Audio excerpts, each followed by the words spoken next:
Bonjour, nouvelle présentation pour les boîtiers Tenet et Aeon. Là, je vous présente le dernier boîtier Aeon, qui est donc beaucoup plus petit que l'ancien. Là, vous aviez les anciens modèles, c'était beaucoup plus gros. Maintenant, le boîtier est plus petit, il mesure 11 cm par 6 de large.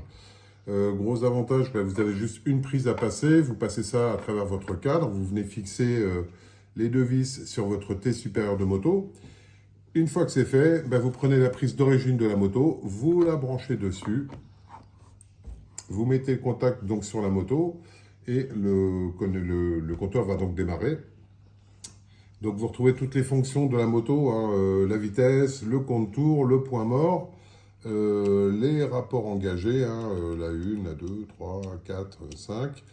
Vous retrouvez les voyants de défaut, les voyants de plein phare, les clignotants gauche, droite, votre voyant d'éclairage.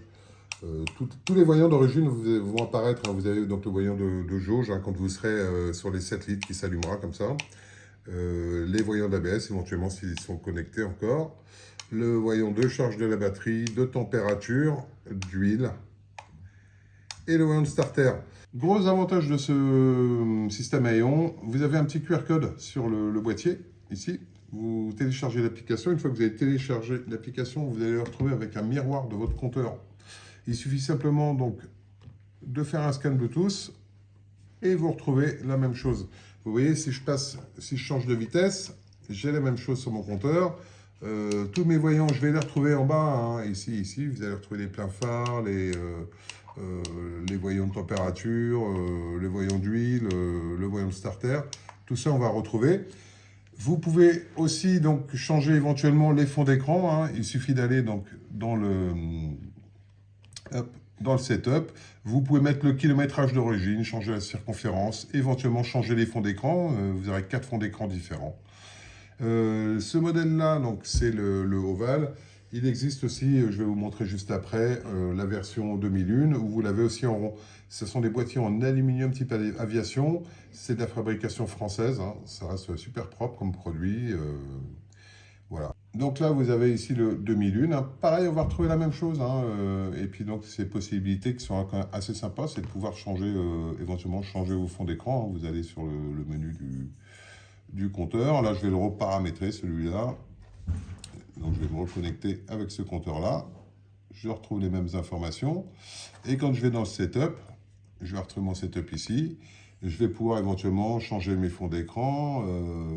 Là, je peux passer de miles en km/h. Donner le kilométrage d'origine de la moto. Ça, c'est quand même assez sympa, ce qu'on ne peut pas voir avec les autres compteurs. Et puis, vous pouvez éventuellement aussi vous en servir donc, pour démarrer la moto.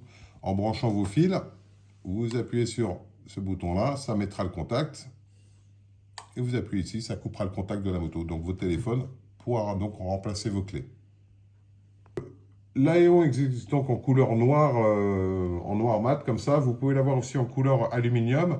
Il y a 3 modèles, donc le 2001, le ovale et le rond, que je vous présente juste maintenant, là. Donc, pareil pour la même chose. L'avantage du rond, c'est que l'écran est tactile. Donc, depuis l'écran, c'est pareil, vous allez pouvoir changer vos fonds d'écran. Toujours vendu avec un support, support en aluminium aussi, qui va venir se fixer sur le T de votre moto, que ce soit une K75, une K100 ou une K1100. Si vous voulez des informations pour les tarifs, etc., n'hésitez pas à m'envoyer un message à la fin de cette vidéo, et puis je vous y répondrai rapidement. À bientôt!